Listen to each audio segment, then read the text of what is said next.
A man sits alone at a coffee shop. Everyone else around him is frantically scrolling through their phones, desperately chasing validation from strangers on the internet.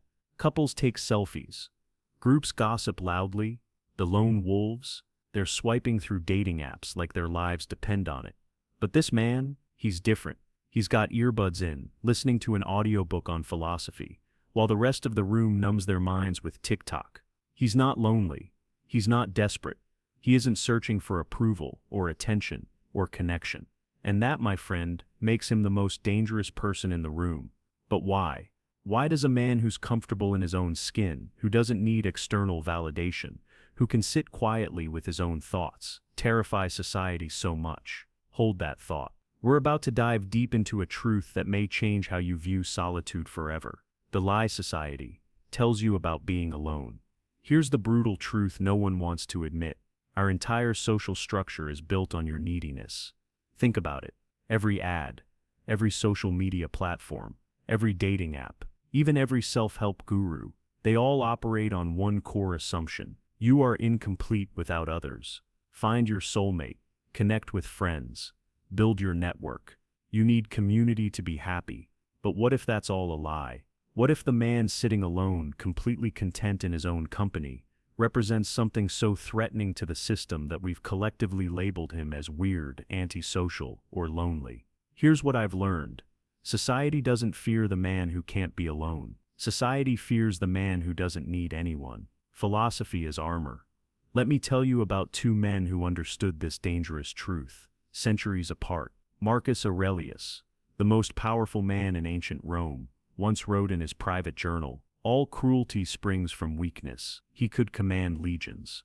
Yet, in the quiet of night, he would sit alone, writing to himself, questioning everything. Friedrich Nietzsche, the philosopher who lost his mind, but whose ideas outlived empires, said, "The individual has always had to struggle, not to be overwhelmed by the tribe." Both men discovered something society desperately wants to keep hidden. The person who can be alone with their thoughts, can think for themselves.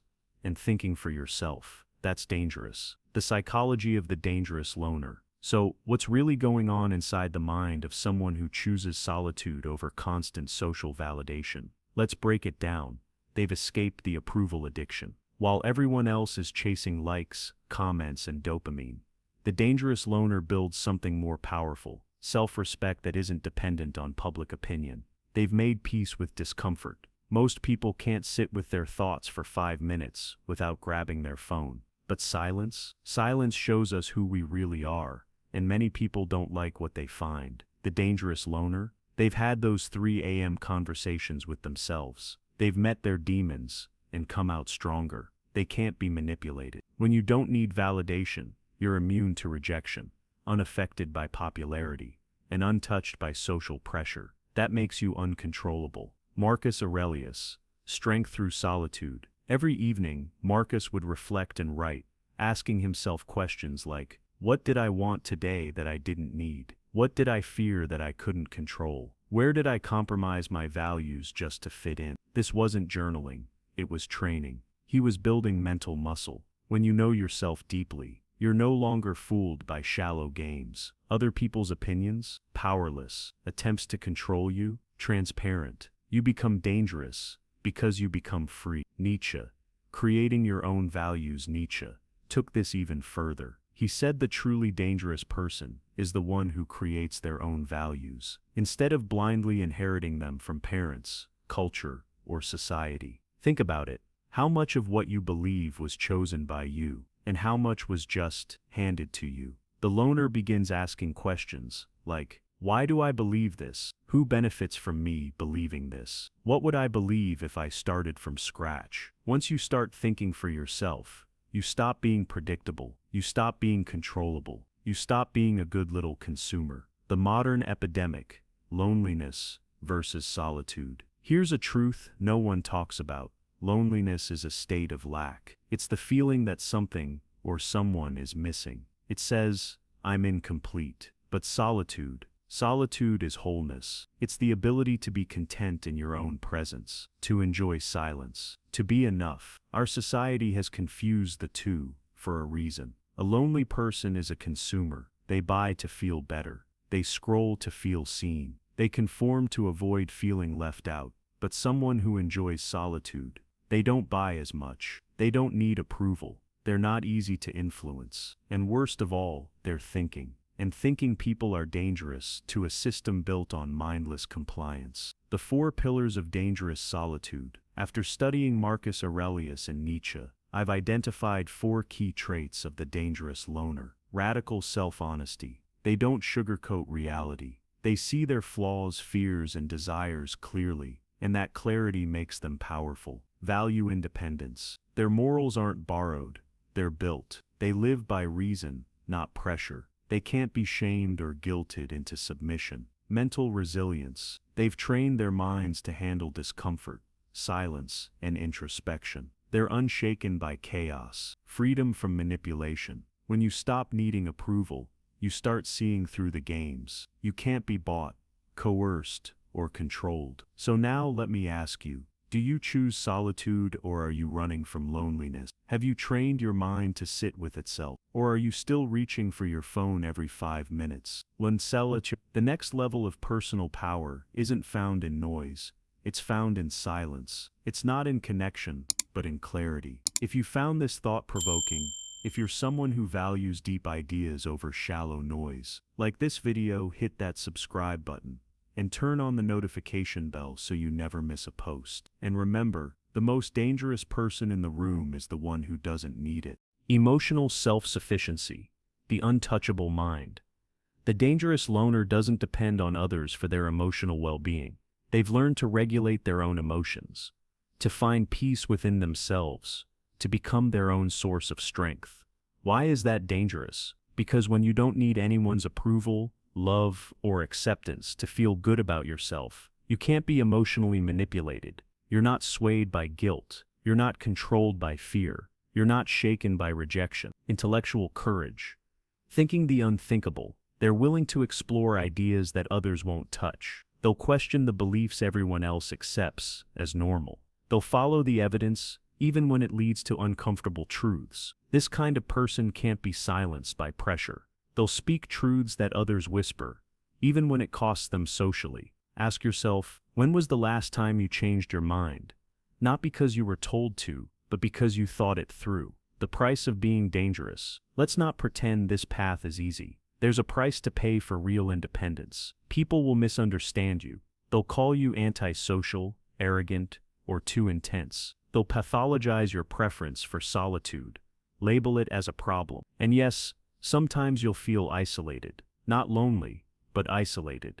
There's a difference. You'll begin to see that most people are living on a completely different level of consciousness, and that realization, it can be hard to carry. You'll lose relationships, especially with people who depended on your neediness. Some friends will fade away. Some family will feel threatened by your growth. Society itself will push back. It will try again and again to pull you back into the herd. You'll be pressured to be more normal, more social, more like everyone else. But here's the thing. The price of conformity is even higher. The price of conformity is your soul. Why society fears the self-sufficient. Let's break it down. Economic reasons. Our economy thrives on insecurity. People buy things they don't need to impress people they don't like. A person who's content with themselves, they're not buying much. They're not a good consumer. Social reasons. Social hierarchies depend on people caring about status. But if you don't care about status, you can't be controlled by it. You become unpredictable, and that scares people. Political reasons. Democratic systems rely on influence. If you think for yourself, if you're hard to manipulate, you're hard to control politically. Psychological reasons. Your independence reminds others of their dependence. Your contentment highlights their discontent. Your freedom makes their cage visible, and that makes them uncomfortable. Becoming the modern Stoic. Applying ancient wisdom. So, how do you become dangerous in the best possible way? How do you cultivate a solitude that frees you rather than isolates you? Here's how. 1. Start small. Spend time alone. No phone, no music, no distractions. Just you and your thoughts. Start with 10 minutes. Work your way up. 2. Practice the evening review, like Marcus Aurelius did. Ask yourself, what did I do well today? What could I improve? What did I learn about myself? This isn't just reflection, it's training. 3. Question your beliefs like Nietzsche. Challenge the assumptions you've inherited. Ask, why do I believe this? Who benefits from me believing it? Don't accept something just because it's popular or traditional. 4. Develop your own moral code. Build your ethics based on reason and experience, not societal expectations. What kind of person do you want to be? 5. Learn to enjoy your own company. Find things you love doing alone: reading, walking, writing, creating, thinking. Build a rich inner life. 6. Stop seeking validation. This one's hard, but the moment you stop chasing approval, you start building self-respect. Your worth comes from within, not from likes or comments. The paradox of dangerous solitude. Here's the beautiful irony. The person who doesn't need others becomes the most attractive to others. When you're not needy, when you're whole on your own, when you're at peace in your own skin, people are drawn to that energy. But here's the key. You're not doing it for them. You're doing it because it's the right way to live. The attraction? That's just a byproduct. Rollacillon relationships improve when you don't need them. When you choose to be with someone because you want to, not because you need to, the relationship becomes healthier. Friendships deepen when they're based on genuine connection, not loneliness. Work becomes more fulfilling when you're not desperate for recognition. You're just doing good work for its own sake. And life becomes more meaningful when you stop chasing validation and start living your truth. Be called a dangerous living. So here's my challenge to you. Become dangerous, not in the sense of hurting others, but in the sense of being impossible to control, in the sense of thinking for yourself, of being complete within yourself, of living by your own values and code. Because the world doesn't need more people who conform. The world needs more people who can't be bought, can't be manipulated, and can't be silenced. The world needs more people who are comfortable in their own skin, who can sit with their thoughts, and who refuse to escape into distraction. The world needs more people who are dangerous. Did this hit home for you? If this resonated with you like it did with me the first time I truly understood it, do me a favor, like this video, subscribe to the channel, turn on the notification bell so you never miss content like this, and most importantly, share this with someone who needs to hear it. You know who they are. Comment below. What's one belief you've carried that you never chose for yourself? What's one area where you've been seeking validation instead of building self-respect? Let's talk about it. Rollacillon world, full of people desperate to fit in. The most radical act is learning to stand alone. Stay dangerous, my friends.